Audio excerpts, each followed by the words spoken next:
Hello students, आज के इस वीडियो में हम पढ़ेंगे कोऑपरेटिव सोसाइटी के बारे में। कोऑपरेटिव सोसाइटी यूनिट 2 का पार्ट है। Unit 2 that is forms of business organisation, और इसमें हम ऑलरेडी पढ़ चुके हैं सोल प्रोप्राइटरशिप के बारे में, पार्टनरशिप के बारे में और जॉइंट हिंदू फैमिली बिजनेस के बारे में। सो नेक्स्ट फॉर्म है हमारी cooperative society.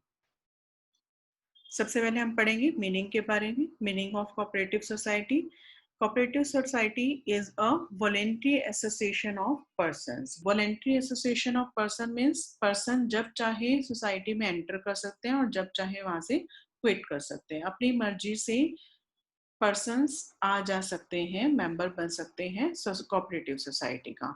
Who join together, मिलकर वर्क करते हैं with the motive of welfare of members. मतलब कोऑपरेटिव सोसाइटी का मेन मोटिव जो है मेंबर्स का वेलफेयर होता है। जैसे हमने सोल प्रोप्राइटरशिप में पढ़ा था, सोल प्रोप्राइटर का और पार्टनरशिप फर्म में, जॉइंट हिंदू फैमिली बिजनेस में, किसी भी बिजनेस का मेन मोटिव जो है प्रॉफिट अर्न करना होता है। बट कोऑपरेटिव सोसाइटी एक ऐसी फॉर्म है जिसका मेन मोटिव मेंबर्स का वेलफेयर होता है। ये प्रॉफिट अर्न करने के लिए एस्टैब्लिश नहीं होते हैं, ये मेंबर्स के वेलफेयर के लिए एस्टैब्लिश होते हैं। Registered with cooperative societies act 1912, किसी भी कोऑपरेटिव सोसाइटी को फॉर्म करने के लिए उसे रजिस्टर्ड होना कंपलसरी है। अभी तक हमने जितनी फॉर्म्स पढ़ी हैं, फॉर एग्जांपल सोल प्रोप्राइटरशिप, उसमें रजिस्ट्रेशन कंपलसरी नहीं है। जॉइंट हिंदू फैमिली बिजनेस में भी रजिस्ट्रेशन नहीं होता। पार्टनरशिप में ऑप्शनल होता है कि आप चाहो तो रजिस्ट्रेशन करा सकते हो, नहीं चाहो तो नहीं भी करा सकते हो। बट कोऑपरेटिव सोसाइटी में ये कंपल्शन है कि आपको कोऑपरेटिव सोसाइटी को रजिस्टर्ड कराना ही पड़ेगा। Next one is consent of at least 10 members are required. मतलब जब तक इसमें 10 मेंबर्स नहीं होते हैं तब तक कोऑपरेटिव सोसाइटी जो है वो फॉर्म नहीं हो सकती है। मिनिमम मेंबर्स कोऑपरेटिव सोसाइटी में 10 रिक्वायर्ड होते हैं। And capital raised from its members, मतलब क्या है कैपिटल मीन्स क्या होता है, the amount invested for starting a business is called capital. So capital raised from its members, मतलब क्या है कि जो भी पर्सन कोऑपरेटिव सोसाइटी का मेंबर बनेगा वो कैपिटल अपनी लेकर आएगा। So capital raised from its members. Next one is features of cooperative organization. First one is voluntary association. अभी हमने मीनिंग में ही पढ़ा कि वॉलेंट्री एसोसिएशन है, मतलब पर्सन फ्री है कि वो जब चाहे कोऑपरेटिव सोसाइटी को ज्वाइन कर सकता है और जब चाहे वो उसे लीव कर सकता है। So the membership of cooperative society is voluntary. A person is free to join a cooperative society and can also leave, and membership is open to all, सभी के लिए ओपन होती है। मतलब ऐसा नहीं होगा कि ये हिंदू है तो इस कोऑपरेटिव सोसाइटी में आ सकता है, या ये फीमेल है तो ये इस कोऑपरेटिव सोसाइटी में नहीं आ सकती है, इसका पार्ट नहीं बन सकती है, ऐसा नहीं होता। Membership is open to all irrespective of their religion, caste and gender. Next one is legal status. Legal status means legally उसका क्या स्टेटस है। A cooperative society must be registered, और जब एक बार वो रजिस्टर हो जाती है, society have separate identity from its member. इसका मतलब क्या है कि कोऑपरेटिव सोसाइटी की सेपरेट लीगल एंटिटी होती है। Separate legal entity means cooperative society की जो एसेट्स हैं वो मेंबर की एसेट्स नहीं मानी जाएंगी, या मेंबर्स की जो एसेट्स हैं वो कोऑपरेटिव सोसाइटी की एसेट्स नहीं मानी जाएंगी। सो सोसाइटी का सेपरेट आइडेंटिटी होगी फ्रॉम इट्स मेंबर। सोसाइटी की जो एसेट्स हैं वो सोसाइटी की रहेंगी, जो सोसाइटी की लायबिलिटी है वो भी सोसाइटी की ही रहेगी। एंट्री और exit of members will not affect the society. ये भी इंपॉर्टेंट पॉइंट है कि अगर कोई सोसाइटी में कोई मेंबर आता है, न्यू मेंबर आता है, या कोई पुराना मेंबर जो है उसकी डेथ हो जाती है, या वो रिटायर हो जाता है, या फिर वो इंसॉल्वेंट हो जाता है, तो उसका सोसाइटी पर कोई इफेक्ट नहीं पड़ेगा। ये पॉइंट हमने पार्टनरशिप में पढ़ा था, सोल प्रोप्राइटरशिप में भी पढ़ा था कि अगर कोई सोल प्रोप्राइटर है और उसकी डेथ हो जाती है तो business comes to an end, business end हो जाता है। सेम हमने जॉइंट हिंदू फैमिली बिजनेस में ही पढ़ा था कि अगर कर्ता की डेथ हो जाती है तो नेक्स्ट जो को पर्सन्स है वो बिजनेस को आगे कंटिन्यू करते हैं।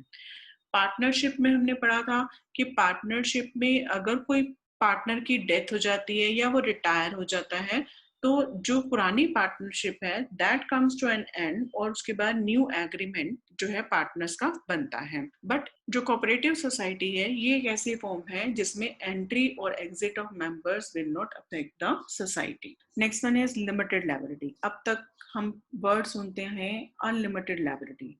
अनलिमिटेड लायबिलिटी हम जानते हैं सोल प्रोप्राइटर की अनलिमिटेड लायबिलिटी होती है, ज्वाइंट हिंदू फैमिली बिजनेस में कर्ता की अनलिमिटेड लायबिलिटी होती है, पार्टनरशिप में पार्टनर्स की अनलिमिटेड लायबिलिटी होती है। बट जो कोऑपरेटिव ऑर्गेनाइजेशन के मेंबर्स हैं उनकी लिमिटेड लायबिलिटी होती है। कितनी लिमिटेड होती है? To the extent of amount contributed by them as capital। जितनी उन्होंने कैपिटल इंट्रोड्यूस की हुई है सिर्फ उतनी ही उनकी लायबिलिटी होगी। फॉर एग्जाम्पल ए जो है किसी कोऑपरेटिव सोसाइटी का मेंबर है और उसने सोसाइटी में 10,000 रुपीज एज अ कैपिटल लगाए हुए हैं। अब सोसाइटी की लायबिलिटी मान लो 1 करोड़ रुपीस की है, तो जो ए है वो 1 करोड़ रुपीस के लिए लायबल नहीं है, वो सिर्फ अपने 10,000 रुपीज जो उसने कंट्रीब्यूट किया हुआ है, जितना अमाउंट उसने कंट्रीब्यूट किया हुआ है सिर्फ उतने अमाउंट तक ही सोसाइटी के डेट्स के लिए लायबल है।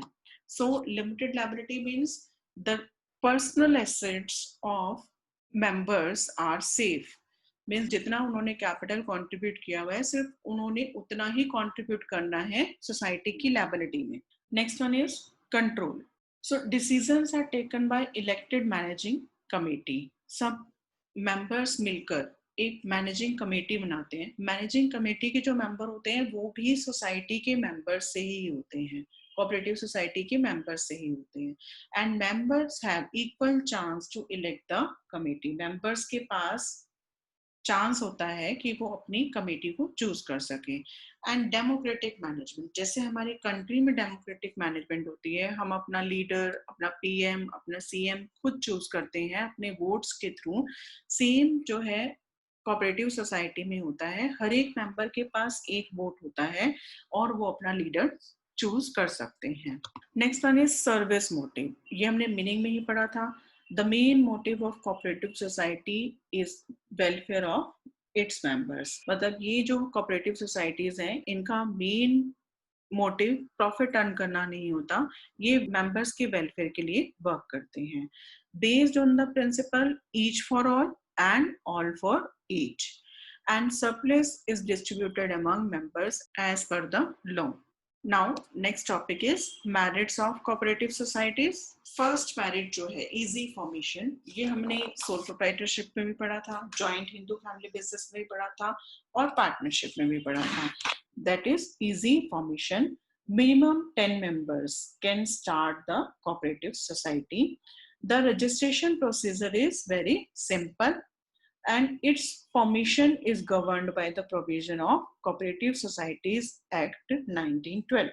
Equality in voting right. One man one vote. हर एक पर्सन के पास एक वोट होता है, डेमोक्रेटिक मैनेजमेंट होती है। पर्सन्स अपनी जो मैनेजिंग कमेटी के मेंबर्स हैं उन्हें खुद ही चूज कर सकते हैं। All members have equal voting right. No consideration for capital contribution. No consideration for capital contribution का मतलब क्या है कि ये नहीं है कि किसी पर्सन ने अगर ज्यादा कैपिटल कंट्रीब्यूट की है तो उसके पास ज्यादा वोटिंग राइट होंगे और जिस किसी ने कम की है तो उसके पास कम वोटिंग राइट होंगे। ऐसा नहीं होता कोऑपरेटिव सोसाइटी में, हर एक मेंबर के पास एक वोटिंग राइट होता है। Next one is limited liability. ये पॉइंट हम फीचर्स में भी पढ़ चुके हैं। The liability of members of cooperative society is limited to the extent of their capital contribution. The personal assets of the members are therefore safe from being used to repay business debts. Next one is stable existence. अब तक हम पढ़ते आए हैं unstable existence के बारे में। Partnership में अनस्टेबल एग्जिस्टेंस होती है, सोल प्रोप्राइटरशिप में भी अनस्टेबल एग्जिस्टेंस होती है, बट जो कोऑपरेटिव सोसाइटी है उसमें स्टेबल एग्जिस्टेंस होती है। Death, bankruptcy and insanity of members does not affect the continuity of a cooperative society. A society therefore operates unaffected by change in the membership. इसका मतलब क्या है कि मेंबर कम हो या ज्यादा हो, सोसाइटी की स्टेबल एग्जिस्टेंस रहती है। अगर किसी मेंबर की डेथ हो जाती है या वो इंसॉल्वेंट हो जाता है तो सोसाइटी चलती रहती है, उसका सोसाइटी पर कोई भी इफेक्ट नहीं होता। Next one is economy in operation. Cooperative society का मेन फोकस होता है एलिमिनेशन ऑफ मिडलमैन। जब मिडलमैन एलिमिनेट हो जाते हैं तो कॉस्ट रिड्यूस हो जाती है एंड कस्टमर और producer are the member which reduce the bad debts. Bad debts नहीं होते हैं, पैसा डूबता नहीं है, क्योंकि इसमें कस्टमर और प्रोड्यूसर्स मेंबर होते हैं और मिडलमैन कोई इसमें इन्वॉल्व नहीं होता। तो इस वजह से इकोनॉमी इन ऑपरेशंस रहता है, मींस गुड्स हमें रीजनेबल प्राइस पर अवेलेबल होती हैं। Sixth point is support from government.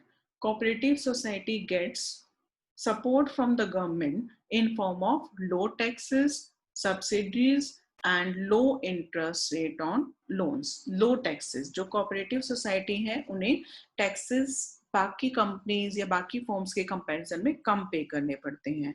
Subsidies government कई तरह से हेल्प प्रोवाइड करती है and low interest rates on loan, कि इनको लोन भी जो है सस्ता अवेलेबल होता है, कम इंटरेस्ट पर अवेलेबल होता है।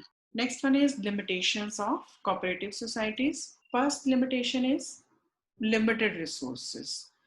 Resources consist of capital contributed by member. हमने पढ़ा था कि cooperative society में जो भी member आता है वो capital contribute करता है. So low rate of dividend on investment not attract more capital from the member. But जो कोऑपरेटिव सोसाइटी होती है उसमें बहुत ज़्यादा अर्निंग नहीं होती है, अर्निंग लिमिटेड होती है। तो अर्निंग लिमिटेड होने की वजह से कोऑपरेटिव सोसाइटी कम डिविडेंड दे पाती है अपने इन्वेस्टर्स को। इस वजह से वो ज़्यादा से ज़्यादा इन्वेस्टर्स को, ज़्यादा से ज़्यादा मेंबर को अट्रैक्ट नहीं कर पाती है cooperative society. So cooperative society have limited resources. Second is inefficiency in management. Unable to appoint professionally qualified employees with higher salaries. जो कोऑपरेटिव सोसाइटी को मैनेज करने वाले लोग होते हैं वो प्रोफेशनली एक्सपर्ट नहीं होते हैं। प्रोफेशनली एक्सपर्ट क्यों नहीं होती? क्योंकि कोऑपरेटिव सोसाइटी जो है प्रोफेशनल्स की हायर सैलरी को अफोर्ड नहीं कर पाते हैं because they have limited resources. So members who provide volunteer service are not professionally qualified. जो अपनी मर्जी से मेंबर्स जो सर्विसेज प्रोवाइड करते हैं वो प्रोफेशनली क्वालिफाइड नहीं होते हैं। So there is inefficiency and management. Next one is lack of secrecy. Secrecy नहीं रहती है। जो भी डिस्कशंस होती हैं वो ओपन मीटिंग में होती हैं, ओपन डिस्कशंस होती हैं। इसमें मीटिंग्स में हर एक एक्टिविटी को डिस्कस किया जाता है। So activities are discuss in the meeting of the members. Society has the obligation to disclose its information to the members. Next one is government control. हमने merits में पढ़ा था कि government इनको support provide करती है, but जब government इन्हें support provide करती है तो government इन्हें control भी करती है. So society has to follow the rules and regulation implemented by the government. Interference in the functioning of cooperative organization through the control exercised by the state cooperative departments also negatively affect its freedom of operations. Next one is differences in opinion. अभी हमने पढ़ा था features में कि society में जितने members होते हैं उन सभी का ओपिनियन मांगा जाता है। अगर कुछ भी डिसीजन लेना है तो उन सभी का ओपिनियन मांगा जाता है। सो हर एक पर्सन का ओपिनियन अलग अलग होता है। So contrary view points of members make decision making difficult. इससे डिसीजन मेकिंग जो है वो क्विक नहीं हो पाती, जल्दी डिसीजन मेकिंग नहीं हो पाती है। पर्सनल इंटरेस्ट में dominate social welfare. Thank you. Stay home, stay safe.